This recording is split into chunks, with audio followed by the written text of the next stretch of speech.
وعن أبي هريرة رضي الله تعالى عنه قال رسول الله صلى الله عليه وسلم الصلوات الخمس والجمعة إلى الجمعة ورمضان إلى رمضان مكفارة لما بينهن إن اجتنبت الكبائر।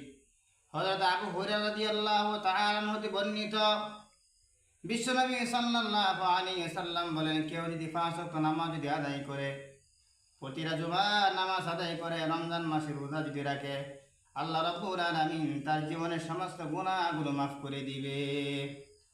তবে বিশ্বনবী সাল্লাল্লাহু আলাইহি ওয়াসাল্লাম বলেন, ইনিজতানাবাতিল কাবাইর, শর্ত হলো গুনাহ কবিরা থেকে বাঁচতে হবে।